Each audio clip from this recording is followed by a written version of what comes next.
കഴിഞ്ഞ ജൂൺ മാസത്തിലൊരു ചെറുപ്പക്കാരൻ മല കയറാൻ പോയി. ലൂക്കാസ് മക്ലിഷ്, 34 വയസ്സേ ഉള്ളൂ. വടക്കൻ കാലിഫോർണിയയിലെ സാന്റാക്രൂസ് പർവ്വതനിരകളിലാണ് അദ്ദേഹം കയറാൻ പോയത്. ആദ്യമായിട്ടല്ല പോകുന്നത്, പലതവണയും മനുഷ്യനത് കയറിയിട്ടുണ്ട്, പരിചിതമായ വഴികളാണ്. അപ്പോൾ ഒരു 3 മണിക്കൂർ കൊണ്ട് കയറിയിട്ട് തിരിച്ചു വരാമെന്ന് ഓർത്ത് ഈ മനുഷ്യൻ പോകുന്നത്. അതുകൊണ്ട് കയ്യിലൊന്നും കരുതിയില്ല, വെള്ളമൊന്നുമില്ല, ഷർട്ട് പോലും ഇല്ല, ജീൻസുണ്ട്, പൂട്ടുണ്ട്, പിന്നെ ഒരു തൊപ്പിയുണ്ട്. കൂളായിട്ട് ഈ മനുഷ്യൻ കയറാണ്. പക്ഷെ തിരിച്ചു വരുന്നത് 10 ദിവസങ്ങൾക്ക് ശേഷമാണ്. അതും സ്വയം തിരിച്ചു വന്നതല്ല, അയാൾ കാട്ടിൽ വഴി നഷ്ടപ്പെട്ട് പോലീസ് ഡ്രോണിൻ്റെ സഹായത്തോടുകൂടി ഈ മനുഷ്യനെ കണ്ടെത്തുകയാണ്. കണ്ടെത്തുമ്പോൾ തീരെ അവശനാണ്, കാരണം ബൂട്ടിൽ വെള്ളമൊക്കെ ശേഖരിച്ച് അതൊക്കെ കുടിച്ചാണ് ഈ മനുഷ്യൻ ജീവൻ നിലനിർത്തിയത്.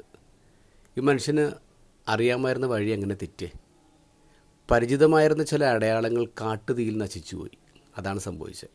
ഇപ്പോൾ ചില മാർക്കിങ്സൊക്കെ ഉണ്ടല്ലോ, അതൊക്കെ കാട്ടുതീയിൽ അങ്ങോട്ട് നശിച്ചു പോയി. അതുകൊണ്ട് തിരിച്ചു വരാൻ പറ്റിയില്ല.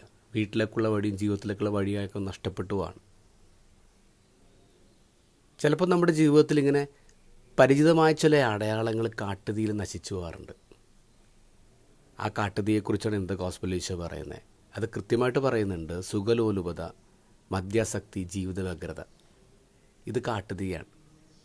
പരിചിതമായ ചില അടയാളങ്ങളെ നശിപ്പിച്ച് കളയുന്ന കാട്ടുതീയാണ്. നമ്മുടെ ജീവിതത്തിലേക്കും നമ്മുടെ വീട്ടിലേക്കും തിരിച്ചു വരേണ്ട വഴികളെ ഇത് നഷ്ടപ്പെടുത്തി കളയും.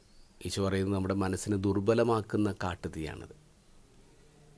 നമ്മൾ ആഗമനകാലത്തിലേക്ക് കയറിയിരിക്കുകയാണ്. ഈശോ പറയുന്നു, പരിചിതമായ ചില അടയാളങ്ങളെ നഷ്ടപ്പെടുത്താതിരിക്കാൻ ഉണർന്നിരുന്ന് പ്രാർത്ഥിക്കുക, ജാഗ്രതയോടെ ഇരിക്കുക.